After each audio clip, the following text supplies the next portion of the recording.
संसार में सबसे श्रेष्ठ कौन? जो भजन करता है। भजन करने वालों में सबसे श्रेष्ठ कौन? श्रेष्ठ भजन करने वाला कौन माना जाता है? तो बोले सर्वभूतेषु यः पश्येत् भगवत भाव मात्मनः भूतानि भगवत्यात्मन्येषु भागवतोत्तमः। जो अपने अंदर और सबके अंदर अपने इष्ट देव को देखता है, कहीं न्यूनाधिक नहीं, कहीं छोटा बड़ा बुरा भला नहीं देखता, अपने अंदर और सबके अंदर अपने ही आराध्य देव को देखता है। चाहे प्राणी हो चाहे पदार्थ हो, सब में मेरा प्रभु विराजमान है। जो भगवत स्वरूप में स्थित रहता है, जिसकी ये सिद्ध दृष्टि है कि यहां भी प्रभु है, यहां भी प्रभु है, यहां भी प्रभु, कोई कण नहीं जो प्रभु ना बने हो, वो सबसे बड़ा भजनानंदी माना जाता है। श्रेष्ठ महान भागवत कौन? भगवत्यात्मन्येषु भागवतोत्तमः, उत्तम महाभागवतो, जो अपनी आत्मस्वरूप प्रभु और सर्वत्र प्रभु विराजमान है, ऐसा अनुभव करते हुए भजन कर रहा है। सब में मेरे प्रभु विराजमान, यहां भी बाहर भी सब जगह प्रभु विराजमान। गृहीत्वापीन्द्रियैरर्थान् यो न द्वेष्टि न हृष्यति विष्णुर्मायामिदं पश्यन् स वै भागवतोत्तमः। वो सबसे बड़ा महाभागवत है जो इंद्रियों के विषय आए, अनुकूल विषय में हर्षित नहीं, प्रतिकूल विषय में शोकित नहीं। इच्छा के प्रतिकूल आया, समय परिस्थिति विषय व्यक्ति तो द्वेष नहीं, अनुकूल आया तो हर्षित नहीं। ये सब भगवान की माया है, ऐसी दृष्टि बनी रहती है। अनुकूलता में हर्षित नहीं, प्रतिकूलता में शोकित नहीं, चाहे व्यक्ति वस्तु स्थान परिस्थिति। अनुकूल व्यक्ति आया कोई हर्ष नहीं, प्रतिकूल आया गाली दे रहा अपमान कर रहा है, कोई शोक नहीं। ये भगवान की माया है, लेकिन भगवान तो सब में समरूप से विराजमान है। उसकी ये सिद्ध दृष्टि बनी रहती है कि हमारे भगवान की माया है, इसलिए निंदा में, स्तुति में, मान में, अपमान में, अनुकूलता में, प्रतिकूलता में जो सदैव एक रस रहकर भजन करता रहता है, वही उत्तम महाभागवत है। देहेन्द्रिय प्राण मनो धियाम यो जन्माप्ययक्षुद्भय तर्ष कृच्छैः संसार धर्मैरविमुह्यमानः स्मृत्या हरेर्भागवत प्रधान। वो भगवत भक्तों में सर्वश्रेष्ठ भागवत धर्म है जो जन्म मृत्यु भूख प्यास श्रम कष्ट भय तृष्णा इनको जीत चुका है। महाभागवत कौन है?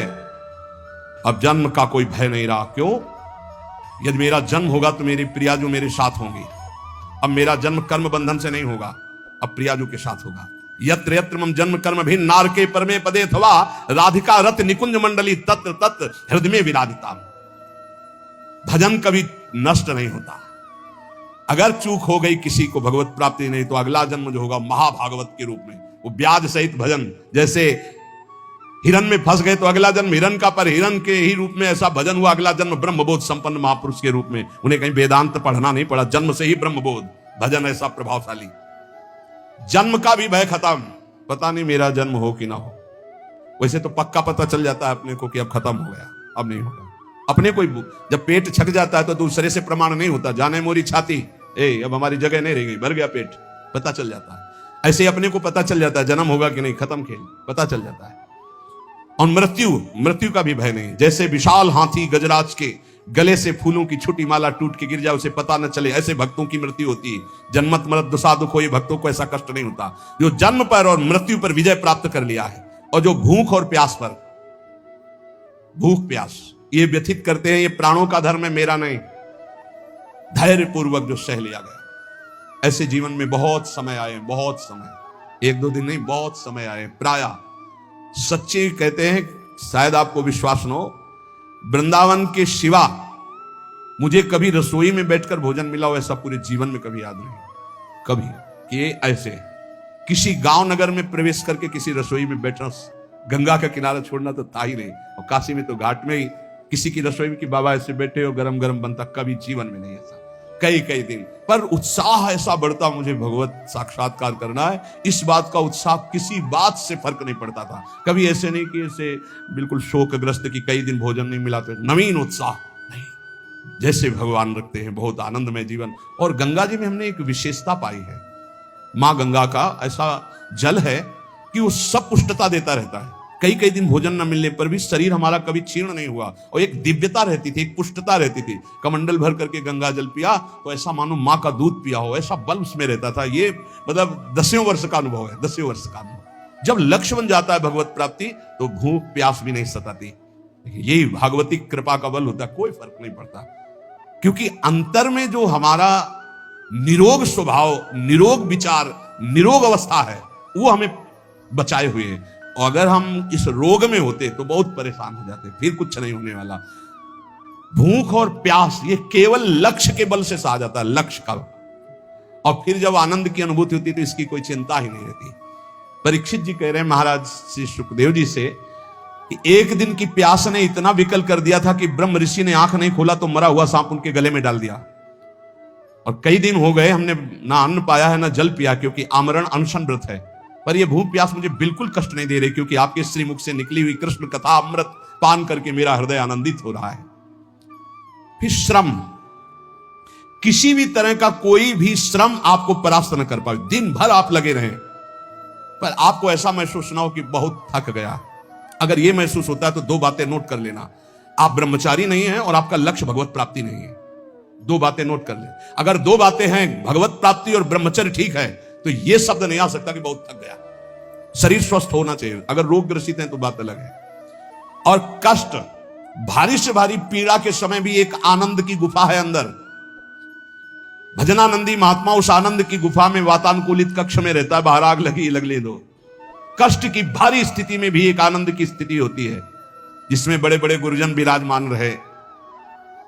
पूज्य महामहिम श्री गुरु अर्जुन देव जी महाराज, गुरु तेग बहादुर जी महाराज, श्री ठाकुर हरिदास जी, प्रहलाद जी, मीरा जी, नरसिंह मेहता जी, ये बड़े बड़े महापुरुष उसी गुफा में, आनंद गुफा में मस्त है। बाहर से आग लगाई जा रही, बाहर से कष्ट दिया जा रहा है, विष पिलाया जा रहा है। वो आनंद गुफा आपके अंदर भी है।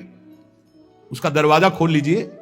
वो दरवाजा खुलता है नाम जप से। जब पहले पाप नष्ट हो, ज्ञान प्रकाश हो, अंधकार हटे, तो ही आपको दरवाजा मिल जाएगा। सोई अंदर चले जाइए, अपने स्वरूप में आ जाइए। कोई भय नहीं। नैनम छिंदन्ति शस्त्राणि नैनम दहति पावका न चैनम क्लेदयन्त्यापो न शोष्यति मारुता। ये आपका स्वरूप है, कोई कष्ट आपको छू नहीं सकता। और फिर भय, भय किस बात का? सर्वत्र मेरा प्रीतम है, तो भय किस बात का? और तृष्णा, ये बहुत खतरनाक डाइन है तृष्णा। भोगे हुए भोग को पुनः भोगने की चाहत का नाम तृष्णा। ये मारे है पूरे संसार को। भोग भोग के मरने लायक हो गए, फिर भी भोग। शरीर जन्म मृत्यु, भूख प्यास प्राणों का धर्म, श्रम कष्ट इंद्री मन का धर्म, भय बुद्धि का धर्म, तृष्णा गलत स्वभाव। तुम कहीं हो ही नहीं प्यारे, क्यों परेशान हो? हट इनसे, साक्षी बन, दृष्टा बन इनका। पर यह दृष्टा गुरु कृपा से ही बना जा सकता नहीं। दृष्टि और दृष्टा सब घसीट लेगी माया। बहुत विचित्र है। दृष्टा बने हुए भोग करोगे और कहोगे हम दृष्टा हैं, फिर नरक भी मिलेगा तब भी बने रहना दृष्टा। जो पुरुष, देखो ध्यान दीजिए, जो खास बात है, संसार धर्मई रवि मुह्यमानः स्मृत्या हरेर भागवत प्रधाना। जो भगवान के नाम की स्मृति में इतना डूबा हुआ है, इन सब का कोई प्रभाव उसे परास्त नहीं कर पाता, वही मां भागवत है। जन्म मृत्यु भूख प्यास श्रम कष्ट भय तृष्णा, किसी का प्रभाव नहीं। राधा राधा राधा। न काम कर्म बीजानाम यस्य चेतसि संभवः वासुदेवैक निलयः स वै भागवतोत्तमः। जिसके मन में किसी भी नवीन भोग भोगने की इच्छा नहीं है,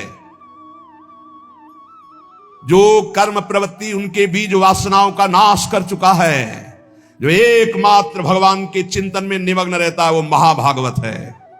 किसी भी भोग, अंदर खुद पूछो क्या चाहिए, जब कुछ उत्तर ना मिले, जाहे न चाहिए कबों कुछ नहीं, ना उत्तम ना धम न सत ना सत, शांत, कुछ नहीं चाहिए।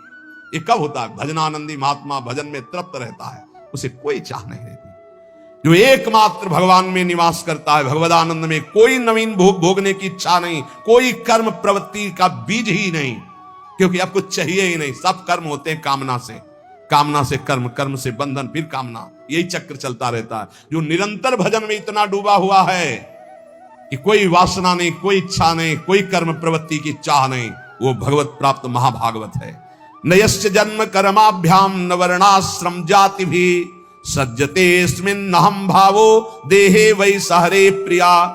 जो इस शरीर अभिमान से मुक्त हो चुका है, अपनी जाति कुल धर्म आदि का कोई अभिमान नहीं, सत्कुल में जन्म लेना, तपस्या, कर्म, वर्ण, आश्रम, इन सब के अहंकार से जो रहित है, निश्चय वो भगवत प्राप्त महात्मा भगवान का महाभागवत है।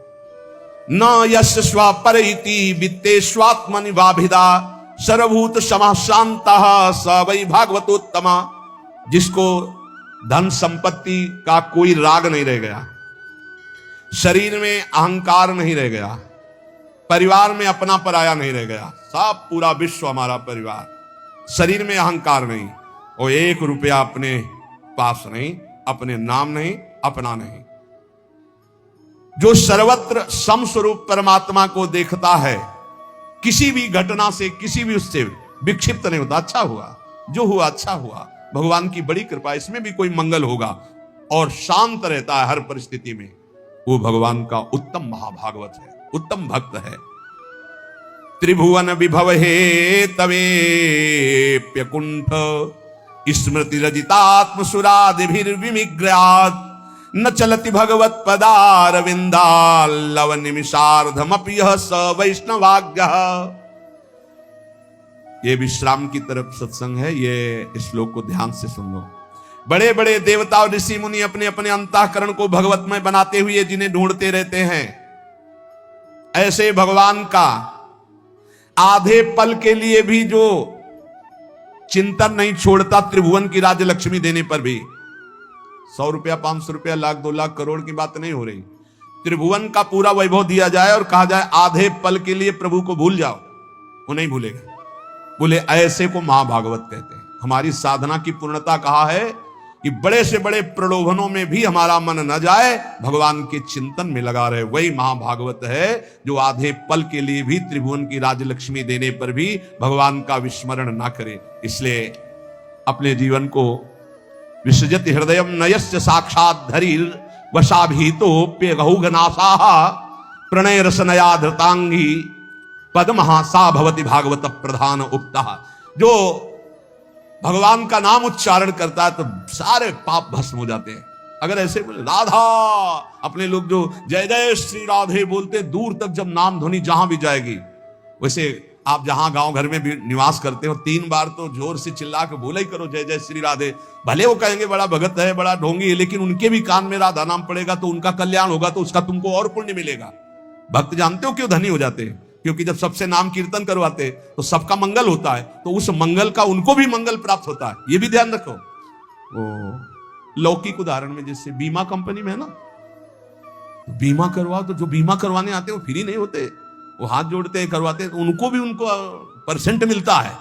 ऐसे ही इसमें भी है, इस कंपनी में भी आप जितने को नाम जपवाओगे उसका परसेंट आपको मिलेगा। ये करो, बहुत बढ़िया धंधा है। रुपया के लिए मत कर लो, मान सम्मान के लिए नहीं, अपने प्रभु को प्रसन्न करने। 5 लोगों से बुलवाया, ए भाई राधे राधे। पागल है क्या? नहीं बोले राधे राधे, नहीं बोलेंगे तो 4 बार सुना तो दिया, हमारा प्रॉफिट हो गया। हमारा तू बोल ला, बोल हमारा काम हो गया। ये पक्का देखो ना, नित्यानंद महाप्रभु की खोपड़ी में मारा ना जगाई मदाई, हो गया ना उसका कल्याण जगाई मदाई। ये अपने को गाली भी कोई दे तो अपने को राधा नाम सुनाना है, वो हमारे को पीट भी दे तो हमको बचाव पक्ष में अपना करके निकल देना है। जब पीटे तो हर थप्पड़ में बोलो राधा राधा राधा, उसका कल्याण हो जाए, हे प्रभु इसका मंगल हो जाए। तो जानते हो ऐसा क्यों? क्योंकि उसी में प्रभु बैठे, वो मुस्कुरा देंगे, पहचान गया मुझे, हाँ प्रभु आपकी कृपा से आपको पहचान गया कि आप पीटने का, गाली देने का स्वांग करते हो, लेकिन वो मेरे आराध्य देव। निहाल हो गए। कह रहे हैं विसृजति हृदयम नयस्य साक्षात। जो अपने प्रभु का कभी विस्मरण नहीं करता तो साक्षात हरि यहां प्रकाशित हो जाते हैं। जो अपने प्रेम से उनके चरण कमलों को बांध रखा है, ऐसे कोई महाभागवत कहते हैं। पूरे महाभागवत का सिद्धांत यह है, सर्वत्र अपने भगवान को देखना और भगवान की याद में डूबना, खुद स्मृति में रहना, दूसरों को याद दिलाना। देखो भक्तों का एक प्रभाव होता है, निकले तो चाहे कोई उपहास में कहे ए बाबा राधे राधे, निकला ना राधे राधे, ए बाबा जय श्री राम, ऐसे भले उपहास में भी बोले तो उसको भगवान की याद आएगी। भगवत भक्तों का ऐसा प्रभाव होता है। अपने सत्संगियों को चाहिए घर में कीर्तन करो, अपने घर वालों को 5 मिनट नाम जपना सिखाओ, अपने बच्चों को बैठा लो 5 मिनट नाम जप करवाओ, नहीं तो यही पिटाई करेंगे तुम्हारी जवान होके।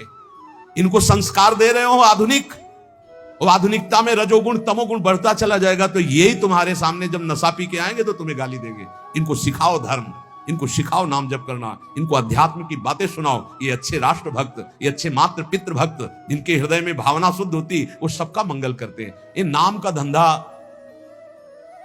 शुरू किया जाए, वैसे शुरू तो है, लेकिन आप लोग और सहयोग दो। 10 तुम नाम दिलाओ, 10 तुम नाम दिलाओ, तो 10 का तुमको और प्रॉफिट होगा, तो तुम्हारा भजन और बढ़ेगा और 10 का मंगल होगा। भले वो ना बोले तो नजदीक से निकले राधे राधे, वो ऐसे देख रहा है गुस्सा से मानो भस्म कर देगा। आप फिर बोलो राधे राधे, डरते हुए राधे राधे, उसका मंगल होगा। एक करके देखना, हम सही कह रहे, सही कह रहे, बहुत प्रॉफिट हो जाएगी, बहुत जल्दी धनी बन जाओगे। बस और लालसा ना हो, किसी का कुछ दिया हुआ स्वीकार मत करना, प्रणाम भी ना स्वीकार कर। वो प्रणाम करे तो आप प्रणाम कर लो। किसी का पानी भी मत पीना, जिसको नाम सुनाओ पानी भी मत पियो उसका। फिर आप देख लेना, हमारी प्रार्थना मान ले। और एक आपको गुप्त बात, यदि कोई मरणासन में कहीं आस पड़ोस में कोई जीव जंतु या मनुष्य मर रहा हो, पशु भी मर रहा हो, तो आसपास गए, नजदीक जाके राधा राधा राधा उसके कान के समीप सुनाया, चल दिया, पक्का समझना इसकी बराबरी त्रिभुवन में कोई पुण्य नहीं है।